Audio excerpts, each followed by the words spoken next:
Hey YouTube, what's going on? It's your boy 30 here, back at you again with another hot Invincible reaction review. What happened to episode 4? Before I start, let me just get on my just get on my Invincible goggles here. Alright, so Invincible episode 4. Here's it starts out our boys Omni-Man and Invincible training again, zooming on through the world, whatever. He's challenging him to a race. They go to Everest. Everest shit happens. Something, just the animation that looks so bad. Deep breaths, buddy. The air's thin up here. No kidding. Ah, what the fuck? Hi, sorry. It's okay. I'm in.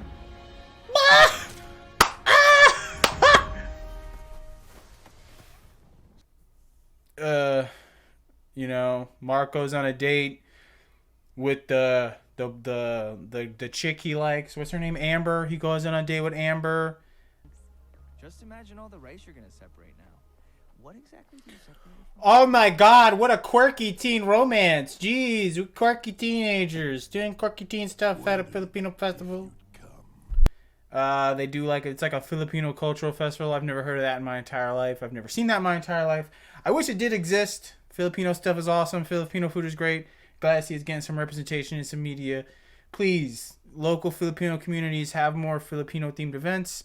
I would love to know more about your interesting culture. Anyway, at the festival, he learns a little bit about Amber, whatever. They have a kiss, and my dude flies away right in front of her.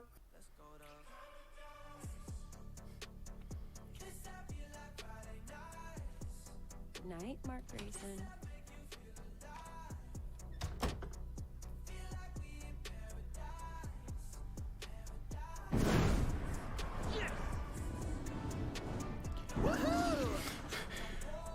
What if she was looking outside? Like, what? Is it a secret? Whatever. I don't know how she doesn't know. I don't know how she doesn't put two and two together. Whatever. Anyway, so the other plot track going on is Cecil or whatever is introducing the new Guardians of the Globe to their old facility headquartered thing. Whoa, were you napping? I was defragmenting, Rex. Okay, well, quit it. You don't want to miss this. Welcome to our new digs, baby. I can't believe I'm actually here. And he's like, there's a blood stain in here, and the blood stain's gonna stay until you guys prove yourselves worthy of being guardians. These goggles are really hurting my face. They're really okay. So after the guardian crap happens, he goes to Omni-Man's house, and he's like, Omni-Man, I need you to go on mission to Mars. And Omni-Man's like, nah, dude, I don't want to fucking go to Mars. Why do I want to go to Mars? I protect Earth. I don't fuck around with Mars. I don't care if you guys want to go to Mars. Cecil's like, dude, we need you to go because humanity is really sad right now, and there's one thing that makes people happy. It's getting some rocks off of Mars. Now, I don't know why humans have to go. I don't know why they couldn't just send a robot to take the rocks and whatever. I guess it's symbolic. Is that a symbolic thing? Do people especially like when human beings do things that can easily be done by robot? I don't know. Anyway, so they send. So this is when homeboy Mark comes home from his date or whatever. Like literally, he just walks in the door, and the Cecil dude is like, whatever. He tells him what's going on, and Mark's like, "Oh, I'll volunteer. I'll go to Mars. I'll go to Mars." His mom is trying to tell him, like, hey, man, you don't got to do this. Or maybe you should do it because don't let your dad and other assholes decide the kind of hero you're going to be. Lots of people are going to tell you how to use your powers, but it's up to you to make these decisions. Look at the dad's face. Decide what kind of hero you want to be. Like, this bitch. Don't undermine me. Yeah, what kind of hero? I'll do it.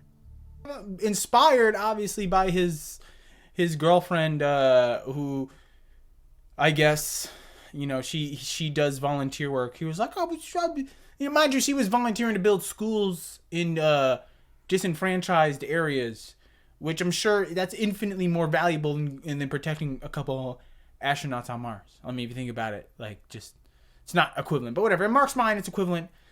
And he goes and he is like, I'm gonna go help Mars. So whatever. So Cecil's back at his little base. And his helper dude, he doesn't have a name.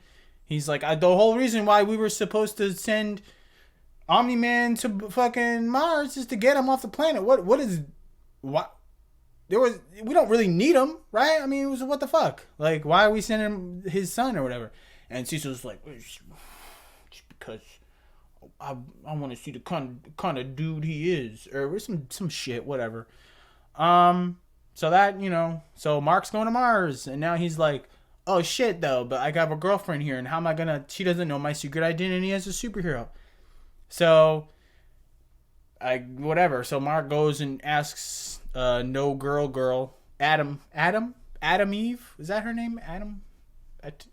Eve Adam? I don't know, whatever. The other superhero girl from the other episode that I thought he was in love with, but it turns out he's not, even though he flirts with her hard fucking core, dude. You could tell he has a chubby for this chick. Anyway, so he's flirting with a girl in the hallway. Just as an aside here, some of the art is hilariously bad. This scene right here with the lockers. Look at the locks on the lockers. Look how shitty it looks. Look at this fucking dude as a sticker. Come on, man. Look at that. Oh, shit. I'll make you a deal. You help me with my Amber stuff. I'll help you with your Rex stuff. It's not. Are you kidding me? Like seriously? Anyways, I'm gonna bring it up a couple more times. So he asked her, and she's like, "Listen, well, once you tell someone your secret identity, that's it. So you better be sure that you actually like this girl." So he is about to go tell her. So he's about to go on his trip to Mars, his camp trip to Mars or whatever. He's gonna tell her. He's like, he goes to her house, and he's like, "Listen, it's a 2-week trip or whatever." He's like, "I'm gonna." Right when he's about to tell her, he does the old switcheroo, the old classic. He's like, "I have to go and I'm gonna go to some desert and I'm gonna help them. I'm gonna go help in the desert." So it's like, she's like, "Okay, I think you bought yourself about 2 weeks worth of goodwill." Now, mind you, she obviously probably knows who he is, right? 'Cause 2 weeks was the exact amount of time for the trip. Why would she say that? He was like, I don't know, it's strange. 2 weeks, and then she's like, maybe 3 after she kisses him. I guess this dude got some crazy mouth game. I figure you've banked about 2 weeks of interest. 10, 9, 8, What? Maybe 3. 6, Dude, 5, what? 4, 3. Amber, I come back from Mars. You better not be fucking anybody. You better wait for me. An international exploration of I don't know. As far as I know, I think he's only got like 2 kisses. Whatever. So, right straight from her house, he leaves. Boom! Shoots up to space. Goes to Mars with this team of astronauts. Whatever. While he's on Mars, Omni-Man is trying to like convince his wife that he's not the one who killed the Guardians or whatever, because the demon dude went to their house and it like got her thinking in the last episode or whatever, and then she's like seeing things. Want Mark to know his people. I don't even know your people. I've never even met another Viltrumite. Yeah. Told you. You've told me stories, yes, but that's not the same. You're hiding something from me, and it hurts. Okay, I'm sorry. I didn't. Man, I'm not. if this story was any more obvious. I never thought I would have a family. And then you came. Things that are weird, she doesn't know anything about his people or whatever. He's trying to hide a whole bunch of secrets. Blah. More of Omni-Man's inhumanity comes out. He doesn't know spans of time. You can tell he's like some super old dude or whatever. Like, obvious crap is happening all around. They go to Italy to rekindle their romance on the first date. Well, Mark's gone for 2 weeks. And? Remember our first trip together? No, Lynn. I told Olga I'd sell her house. Her house will still be here when we get back. Hey, you asked me what we do. We do this. Oh my God! Kid's gone for 2 minutes and they're fucking big dragon attacks. Obviously orchestrated by Omni-Man. what are the odds? You know, they're in Italy. A massive Chinese dragon pops out of a building, and then he's like, "No, I'm not gonna help save these people because I'm gonna deal with my wife, and I'm on vacation, and I'm gonna let the dude with the burnt up fucking face, Cecil or whatever, he could handle it. He could do his paycheck." And in this scene, there is more of some of just the worst, laziest art.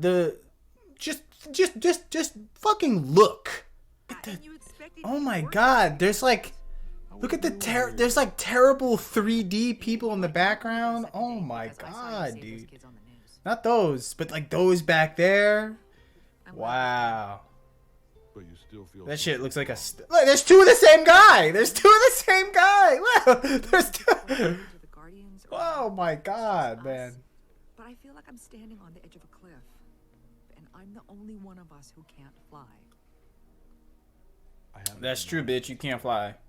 About what? Even with my super invincible goggle power, I can tell that is super lazy. The fact that there is multiple of the same background people in the same shot. You couldn't change the t-shirt color. You couldn't change the shirt. Word. Anyway, so Mark's on Mars. He's on his phone or whatever. The humans get captured by some alien dudes, and you know, he's like, oh shit. What?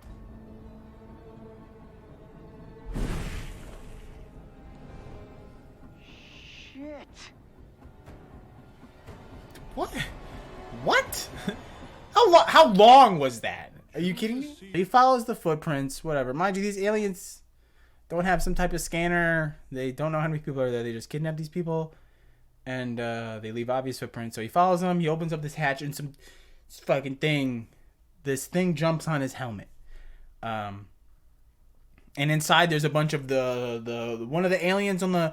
So one of the dudes on the Guardians was this race of aliens, one of these Martian dudes. And before he leaves, whatever, Cecil, guy with the burnt up fucking face, warns him about the Martians or whatever.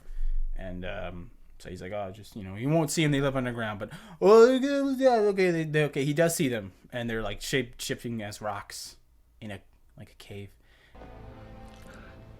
Hey, it's that guy. Oh yeah, I remember, yeah. Martian Manhunter. Well, I speak English. Hold on. I'm not here to hurt anyone, okay? I'm just here looking for, shit! You guys need to keep your dogs on a leash. And this thing jumps on his face. And then he's like, hey, can I have my... So they take him to the Emperor, and they're like, oh, you're not affected by the squid face things? And he's like, nah, dude.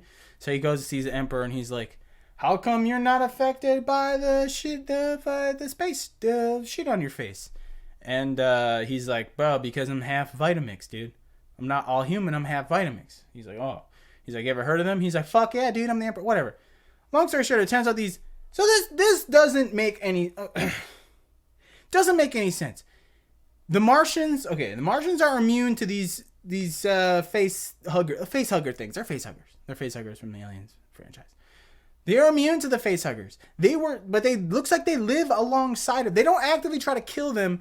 They're immune to the face huggers, even though the face huggers are a hostile foreign entity that, if they latch onto a human, then it like focuses, you know, because when they're in their individual forms, they don't have like, they're sort of like a hive mind kind of thing, right? But without a brain, they're just sort of these like, you know, baser instinct squid face hugger things. But when they latch onto a human, they have like, the human gets psychic control over these squid things, and then they'll like take over everything and they'll destroy everything ever, because, you know, they have this focused hive mind, whatever. Mind you, they live alongside of them. They don't even try to like kill them. Like, even the ones that they see, they don't like, you know, what? Like, how does that make any sense? If they're so dangerous, even if they're not latched onto anything, wouldn't you try to just thin them out? Like, how are they reproducing? Like, wouldn't you try to figure this out? So whatever. So, you know, they're like, okay, well, we have to kill the Emperor guy's like, fuck that. You know, you can live, but the humans, they gotta die, because one of these aliens latches onto one of the humans, then everyone's fucked, and, you know, it's gonna be a whole big problem. Possible. The humans are scheduled for immediate execution. We cannot risk them coming in encounter with the sacred. I understand.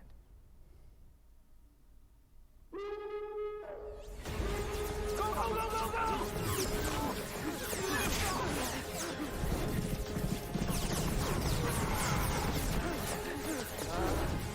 all right. Yeah, that's pretty funny. So, homeboy, Mark or whatever is like, all right, I see how it is. And then cut to the next scene. He's like running away with the humans. Like, let's get the fuck out of here. Zips off. You know, picks him up. Whatever. He gets into a little skerfuffle with the alien dudes, and they beat him up pretty bad. He gets thrown on. Whatever. Can I lift that? I think I can lift that.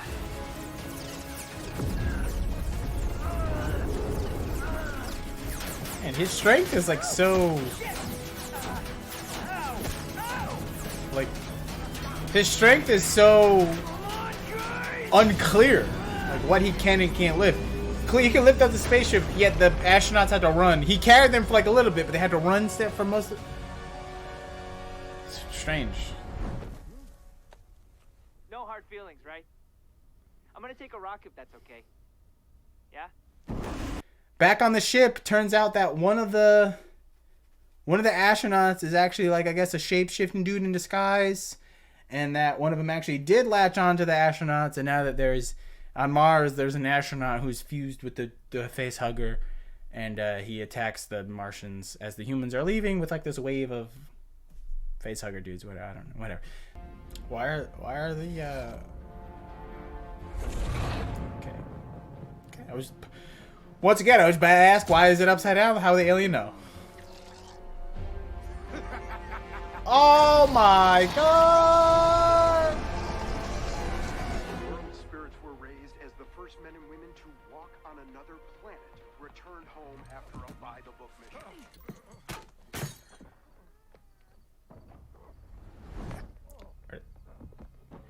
Oh, I thought they were fucking in there.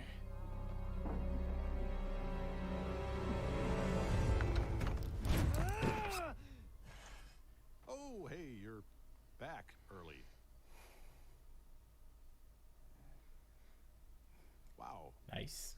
So humans get back safely. You know, obviously this thread is going somewhere. A lot of threads. There's a lot of storylines sort of happening all at once that don't really seem interconnected. You know, Robot Man is doing evil shit. He collects the blood of the annoying dude, Eve's like boyfriend. I don't know, whatever. So he gets back. He catches his parents fucking, and Robot talks to a fetus in a jar. That's about it. I mean, and the Mahler twins, he makes a clone. Remember his other clone died? He makes another one, and he puts hamburger meat in a tube to make a guy, to make a brother. Sounds like royalty-free rap. It's a real song.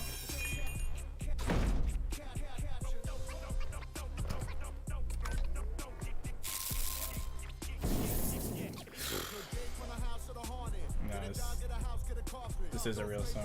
It's like Run the Jewels. I don't know if these people are aware of what the term brother means, but it doesn't mean clone. So, overall, pretty good episode. Like I said, a lot of threads going on all at once. I'll still watch it. The art is unfortunate. Oh my god, look at these lines. Oh my god. Anyway, the art is unfortunate. I think sometimes it looks fine. Sometimes it's a little weird. Some of the anatomy's weird.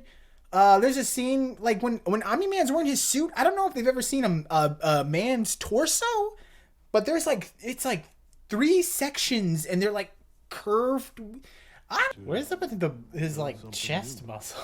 Is that like, what is that? Is that a 6-pack or a 2-pack? 4-pack?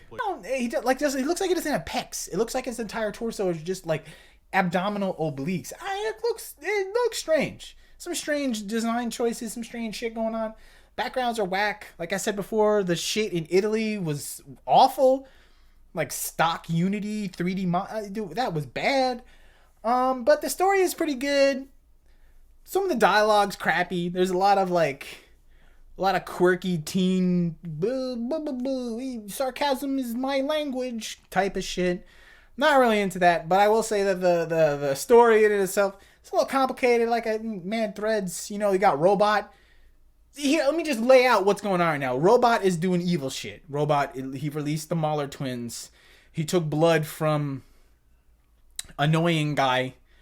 And he's doing evil shit, whatever. Omni-Man killed the Guardians, and he's trying to cover that shit up. Mark went to Mars, and there's now a super hive mind alien guy on Mars. I thought there was gonna be another thread in the very beginning. Some dude goes to Egypt or some shit for some reason, and like opens a tomb, and he puts his hand on it, and then a mummy fucking comes out, and I was like, oh my god, fuck no. Turns out though that, you know, they fly by, and like they fly by so fast that it just closes the tomb. I thought that was funny. It's a good way. But there's a lot of storylines going on. Not really clear like what is really like important, like what's the main focus here. But I'm gonna keep watching. I think episode 5, maybe episode 6 is out right now. I'm gonna make a couple more videos. Who knows? Not really blowing up the charts or anything right now. I'm just doing this for fun. Who knows? If you're watching this, be sure to like, comment, subscribe. Tell me, what you think of Invincible. What do you think? What characters do you like? Is it confusing for you? Am I stupid? Do I just not get the deep, complex world building going on by my man Robert Kirkman, who destroyed such series as The Walking Dead? Help me. And as always, bye.